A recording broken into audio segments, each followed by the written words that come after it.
এক, আগামী 5ই আগস্টের মধ্যে জুলাই সনদ ঘোষণা করতে হবে।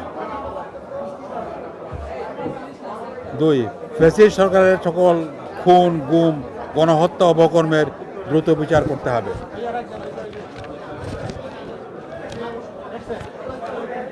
3, দ্রুত সময়ের মধ্যে মৌলিক প্রয়োজনীয় সংস্কার সম্পন্ন করে 15 ফেব্রুয়ারি 2026-এর মধ্যে ত্রয়োদশ জাতীয় সংসদ নির্বাচনের সুনির্দিষ্ট তারিখ ঘোষণা করতে হবে। অবাধ, নিরপেক্ষ, সুষ্ঠু নির্বাচনের জন্য লেভেল প্লেয়িং ফিল্ড নিশ্চিত করতে হবে। 4, বাংলাদেশের জনগণ পদে স্বৈরাচারী শক্তি পুনরুত্থান চায় না।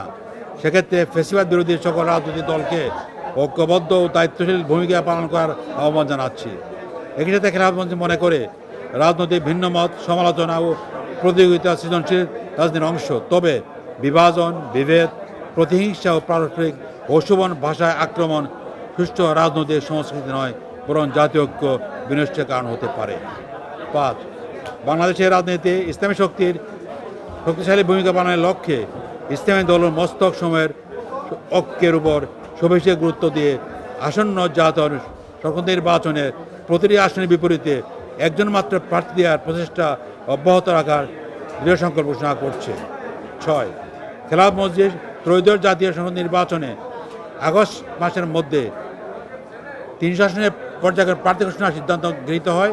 ইতিমধ্যেই 61 আসনে প্রার্থী ঘোষণা করা হয়েছে। ধন্যবাদ।